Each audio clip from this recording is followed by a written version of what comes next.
तो पैराग्राफ में activity number 4 जो है उस पर एक्टिविटी में एक सवाल मैंने लिया। अभी हम लोग ग्रामर के एक छोटे छोटे जैसे जैसे पैराग्राफ में सवाल आएंगे वैसे वैसे हम लोग सॉल्व करते जाएंगे। तो एक पैराग्राफ में ये सवाल आया था कि she simply sat there quietly, choose the correct question tag। तो हम लोग आज कौन सा ले रहे हैं? Question tag. जैसे जैसे सवाल आएंगे उस प्रकार से हम लोग तैयारी करेंगे। क्वेश्चन टैग का मतलब क्या है? क्वेश्चन टैग, टैग लगाने का। सवाल जो शब्द ये आता है, वाक्य जो आता है उसको क्वेश्चन वाला टैग लगाने का। वो किस प्रकार से होता है कुछ याद है? पढ़ाया था, कुछ याद है? अब सिंपल सी बात। अब एक सेंटेंस दिया है she simply sat there quietly। इस वाक्य में neither do है, nor don't है, nor was है, nor is है, कुछ भी नहीं है। फिर भी हमें क्वेश्चन टैग करना है। तो वो कैसे करते हैं कुछ पता है? ध्यान दीजिए। सबसे पहली बात, जैसे ही आपके सामने सेंटेंस आएगा तो सेंटेंस में से आपको अंडरलाइन किसे करनी है? वाक्य की क्रिया को। She simply sat there quietly। वो वहां पे बैठ गई। बैठने की क्या है? क्रिया है, बराबर है। तो ये क्रिया जो है वो आपको ढूंढनी कौन से टेंस में है। ये क्रिया कौन से टेंस में? S A T sat. ये क्या है? सीट है या सैट है? सैट है। तो सीट प्रेजेंट टेंस होता है, सैट क्या है? पास्ट टेंस है। आराम समझ में? यहाँ पे नीचे ले लो। सैट क्या है? पास्ट टेंस है। प्रेजेंट सैट का प्रेजेंट टेंस क्या आता है? सीट, सैट, सैट, बराबर है ना? सीट का पास्ट टेंस क्या है? सैट। तो सैट क्या है? पास्ट टेंस है। अब यहाँ पे हम लोग सिंपल वाक्य जो है पहले क्या होता है पहले वो दिखाती हूँ तुम लोग। He was a boy। मैं सिंपल सा वाक्य दे रही हूँ। She is a girl। They are boys।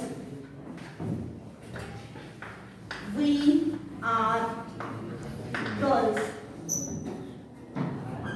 अब यहाँ पे इसमें देख सकते हो आप, या फिर we were कहते हैं। we were girls। ठीक है। पहले सिंपल सेंटेंस की तरफ जाते हैं क्वेश्चन टैग करने के लिए। सिंपल सेंटेंस आपके सामने इस तरह से आएंगे। She was a boy, she is a girl, they are boys, we were girls। अब इनमें to be के रूप कौन से हैं? was, is, are, were। तो जिन सेंटेंसेस में to be के रूप दिए जाते हैं तो उसका क्वेश्चन टैग करना बहुत ही आसान होता है, बराबर है? क्योंकि हमें क्या करना है? उसी में से उठाना है। तो अब देखो he was a boy, इसका क्वेश्चन टैग करना है तो हम क्या करेंगे? यहाँ पे क्या आएगा? कॉमा आएगा। फिर इसका क्वेश्चन टैग करना है तो यहाँ से क्या लेंगे? टू बी का रूप लेंगे। टू बी का रूप क्या है? was।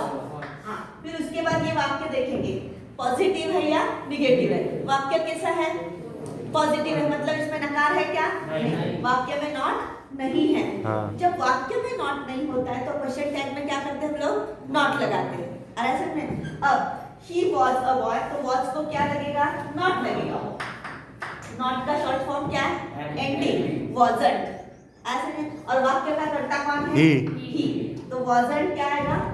he और क्वेश्चन टैग कंप्लीट। ऐसे में अब सेकंड की तरफ चलो।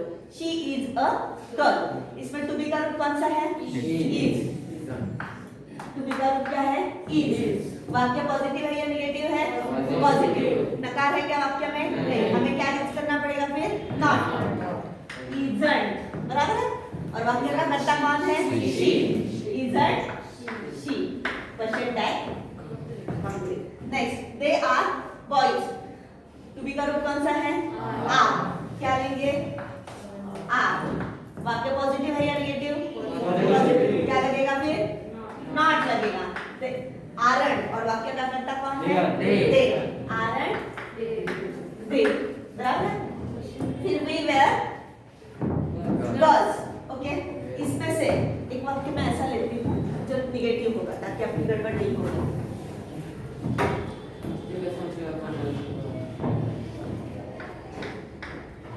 they were not children।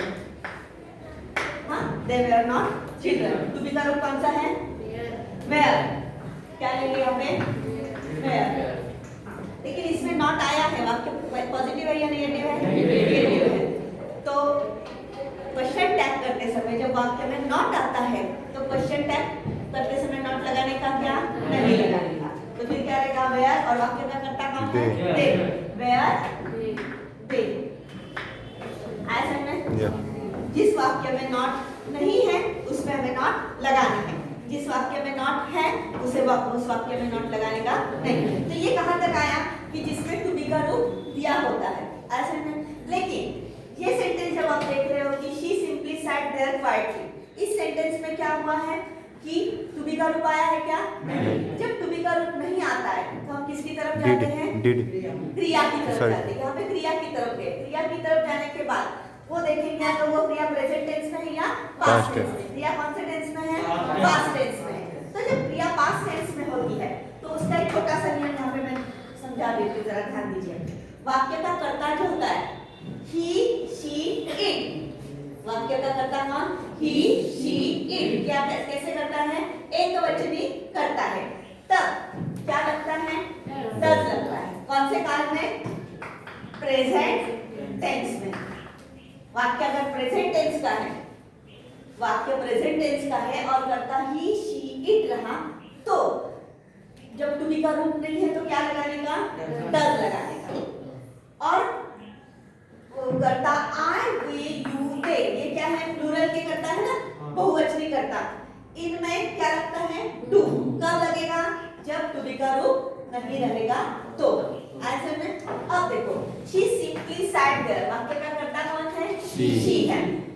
और सैट कौन से टेंस में है? पास्ट टेंस में। देखिए यहाँ पे तो हम लोगों ने किया था किसका? प्रेजेंट टेंस का। पास्ट टेंस के लिए एक वचनी हो या बहुवचनी हो, क्या लगेगा? डिड लगेगा। ऐसे में तो इसका क्या होगा? Did not. डिड लिया हम लोगों ने, वाक्य में नॉट है क्या? नहीं, तो क्या लगेगा? नॉट। डिडंट। और वाक्य का कर्ता कौन है? शी। अब इसमें कहाँ दिखाई दे रहा है? Didn't, she. मिल गया जवाब? मिला जवाब? Yes teacher. अब इसका में सेंटेंस और अगर वर्तमान काल में देखना है आपको, शी सिट्स देयर। सिंपल लिया मैंने, शी सिट्स देयर। वाक्य क्या है? सिट्स आया है। क्रिया कौन सी है? सिट्स। वर्तमान में ये इसमें है, भूतकाल में है, वर्तमान में है ना? हाँ टीचर।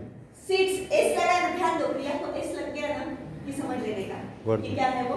वर्तमान में। वाक्य का कर्ता क्या है? ही, शी, इट। तो क्या लगेगा यहाँ पे? डजन। वाक्य में नॉट है क्या? नहीं। क्या लगेगा? डजन। डजन, सी। आया क्या समझ में? ये यस टीचर। कैसा? हाँ। अब इसको मैं डू वाला करके दिखाते हैं। They sit there. अब यहाँ पे SIT सीट लिखा है, S नहीं लगा। S क्यों नहीं लगा? क्योंकि बहुवचनी है, बराबर है? हाँ। They sit there. तो टू बी नहीं है तो किसकी तरफ जाएंगे? क्रिया की तरफ। क्रिया क्या है? सिट है। वर्तमान में है या भूतकाल में है? वर्तमान में है, बराबर है? तो क्या लगना चाहिए? डू। यहाँ पे क्या लेंगे? डू। वाक्य में नॉट है क्या? नहीं। क्या लगेगा? Do not. डोंट। वाक्य का कर्ता कौन है? दे।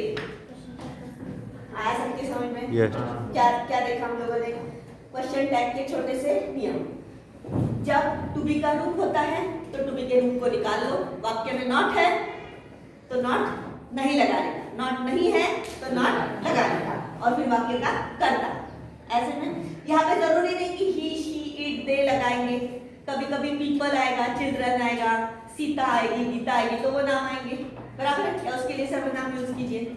ऐसे में फिर जब टू बी का रूप नहीं होता है तो हमारे लिए बहुत ही महत्वपूर्ण बात जो ध्यान देने की होती है वो सिंगुलर प्लूरल की होती है। सिंगुलर और प्लूरल जो होते हैं वो किसके लिए काम आते हैं? सिर्फ प्रेजेंट टेंस के लिए, बराबर है? प्रेजेंट टेंस में ही, शी, इट ये एक वचनी कर्ता अगर होंगे तो क्या लगेगा?